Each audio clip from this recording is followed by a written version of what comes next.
Ulamin ko siya. Lahat. Lahat araw-araw. Kaya siya ang pinaka-the best sa buhay ko. Ayun, yan po.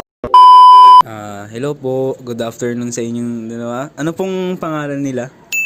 Ako po si Mrs. Joanne Comanda. At ako naman si Pernie Comanda. Gina Gulby po. Dick Million ka. Rutzel Gulby. Ako si Conchita Caballero Gulbe, taga Tribi. Rogelio Gulbi. Ligaya po. Leopas Francisco. Ako po si Lady Apple de la Vega. Leopoldo de la Vega. Roy Makaling. Ate po. Phoebe. Shane. Arnel. John. Christy.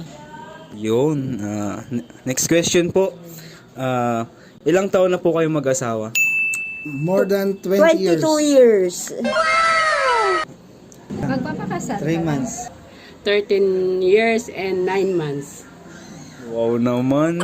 Mula nung kinasal kami, 9 years. Opo. Opo. Hindi niya alam. 9 years. Maliban sa kasal. 17. 48 years. 15 years. 20. 20 years. 20 years. 28. Magka 23 na.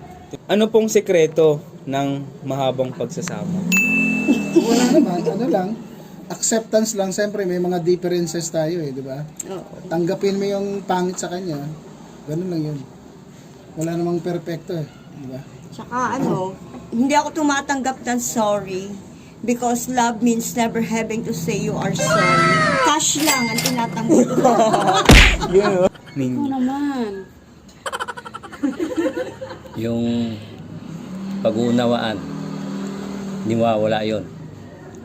Sa yung pagsasama. Respeto. Siyempre, respeto sa bawat isa. Kailangan, nandun yung pagmamahal. Pagmamahal sa isa't isa at pagmamahal sa Diyos para maging maayos yung isang pamilya. Agree ako doon.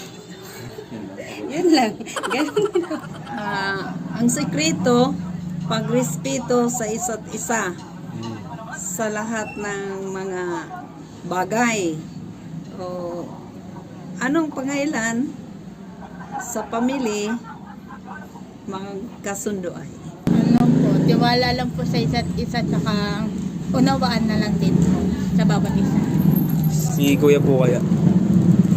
Ganun din po. Ano po ninyo? Ay, siyempre yung pagmamahalan namin. Sagot. Sige po ate. Shotgun. Hindi, joke lang. Ito may makakasagot niyan. Siguro yung nagkakaintindihan. Yung plastic din. Nag-aaway. Minsan nag-aaway, normal lang naman sa mag-asawa yung gano'n. Opo. Abnormal yung mag-asawa na hindi nag-aaway. Pero hindi naman nasasakitan. Hindi sasakitan, nasusuntukan lang. Nagbibigayan. Lagi nag-aaway. Nagbibigayan. Ibigay. Nag-uunawaan. Ano po ang kahalagahan ng buhay mag-asawa na kasama ang Diyos sa paraan ng pagdidesisyon?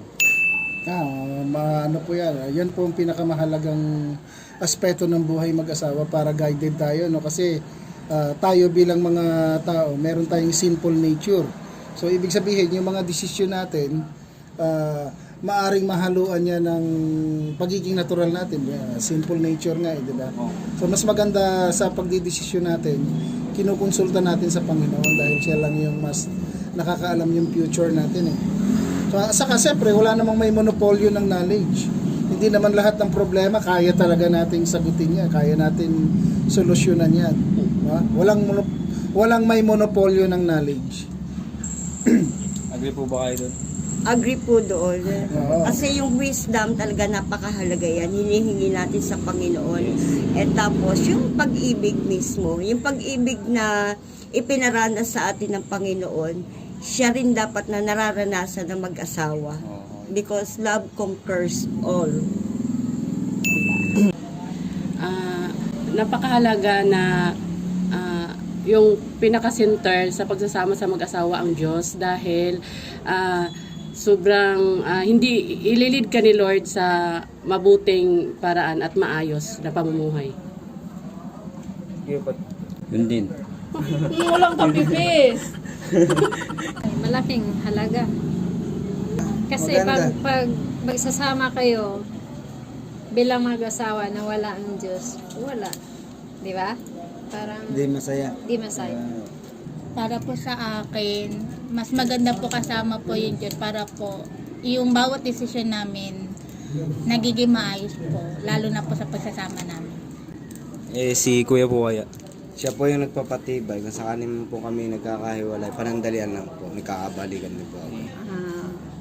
Mahalaga ang pagserbisyo sa ating Panginoon. Dahil siya ang malapitan natin sa lahat ng mga pangailangan.